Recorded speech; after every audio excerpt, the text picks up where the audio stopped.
Welcome to the Everyday Charlotte podcast, where we believe education is not simply for school hours, but an everyday learning lifestyle.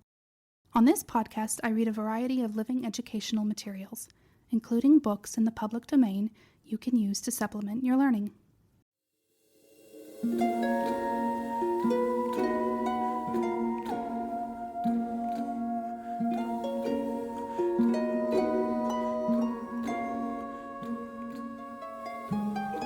The Legend of Sleepy Hollow by Washington Irving.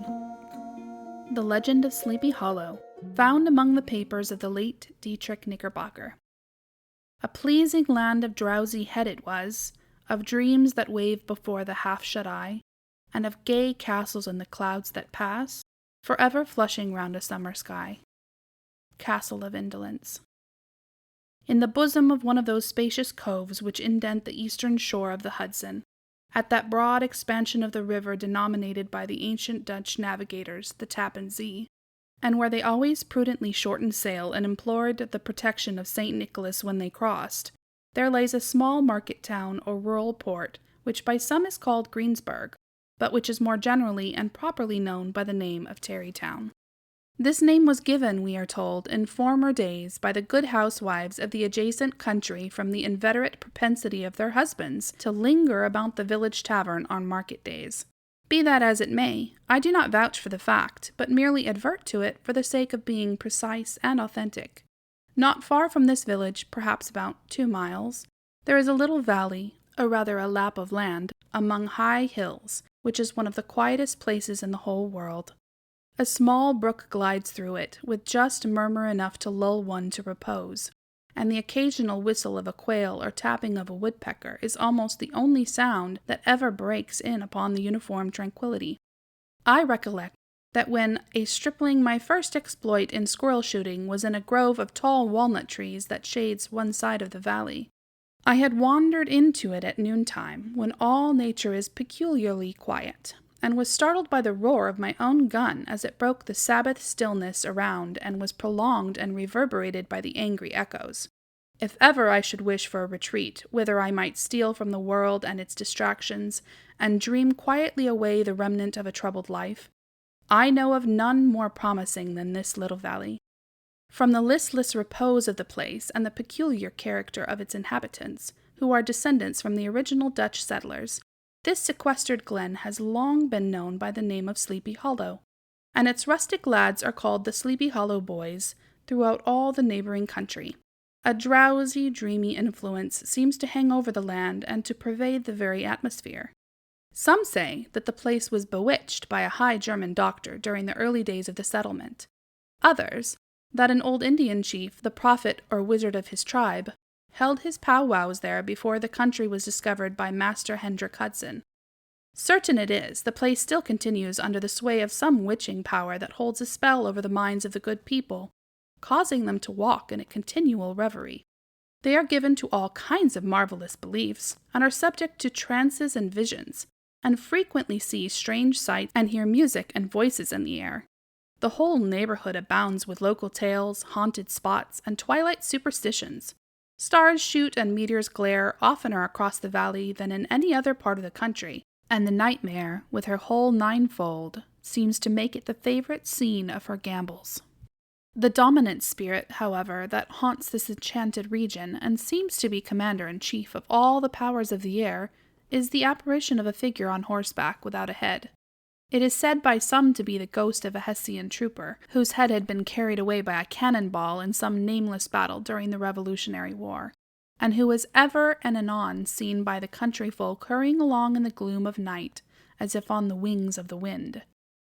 His haunts are not confined to the valley, but extend at times to the adjacent woods, and especially to the vicinity of a church at no great distance. Indeed, certain of the most authentic historians of those parts, who have been careful in collecting and collating the floating facts concerning this spectre, allege that the body of the trooper, having been buried in the churchyard, the ghost rides forth to the scene of battle in nightly quest of his head, and that the rushing speed with which he sometimes passes along the hollow, like a midnight blast, is owing to his being belated and in a hurry to get back to the churchyard before daybreak. Such is the general purport of this legendary superstition, which has furnished materials for many a wild story in that region of shadows. And the spectre is known at all the country firesides by the name of the Headless Horseman of Sleepy Hollow. It is remarkable that the visionary propensity I have mentioned is not confined to native inhabitants of the valley, but it is unconsciously imbibed by every one who resides there for a time. However wide awake they may have been before they entered that sleepy region, they are sure to inhale the witching influence of the air and begin to grow imaginative, to dream dreams and see apparitions. I mention this peaceful spot with all possible laud, for it is such little retired Dutch valleys, found here and there embosomed in the great state of New York, that population, manners, and customs remained fixed, while the great torrent of migration and improvement, which is making such incessant changes in other parts of this restless country, sweeps by them unobserved. They are like those little nooks of still water which border a rapid stream, which we may see the straw and bubble riding quietly at anchor or slowly revolving in their mimic harbor, undisturbed by the rush of the passing current. Though many years have elapsed since I trod the drowsy shades of Sleepy Hollow, yet I question whether I should not still find the same trees and the same families vegetating in its sheltered bosom. In this by place of nature there abode, in a remote period of American history, that is to say, some 30 years since, a worthy wight of the name of Ichabod Crane, who sojourned, or as he expressed it, tarried, in Sleepy Hollow for the purpose of instructing the children of the vicinity. He was native of Connecticut, a state which supplies the Union with pioneers for the mind as well as for the forest, and sends forth yearly its legions of frontier woodmen and country schoolmasters.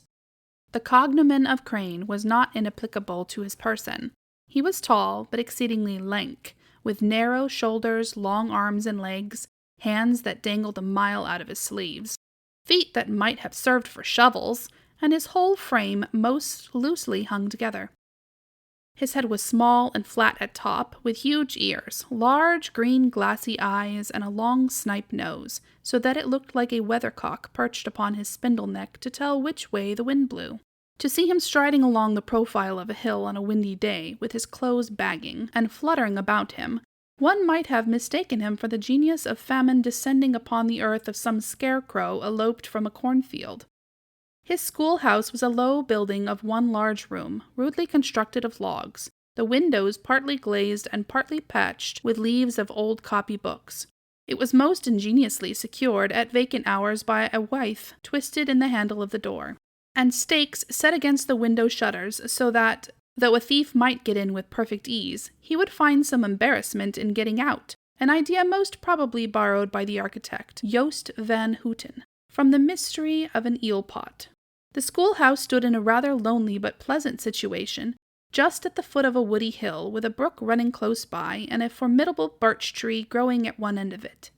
From hence the low murmur of his pupils' voices, conning over their lessons, might be heard a drowsy summer's day like the hum of a beehive, interrupted now and then by the authoritative voice of the master in the tone of menace or command. Peradventure, by the appalling sound of the birch as he urged some tardy loiterer along the flowery path of knowledge. Truth to say, he was a conscientious man, and ever bore in mind the golden maxim, spare the rod and spoil the child. Ichabod Crane's scholars certainly were not spoiled. You're listening to The Legend of Sleepy Hollow by Washington Irving on Everyday Charlotte podcast. Come back next week for the next episode.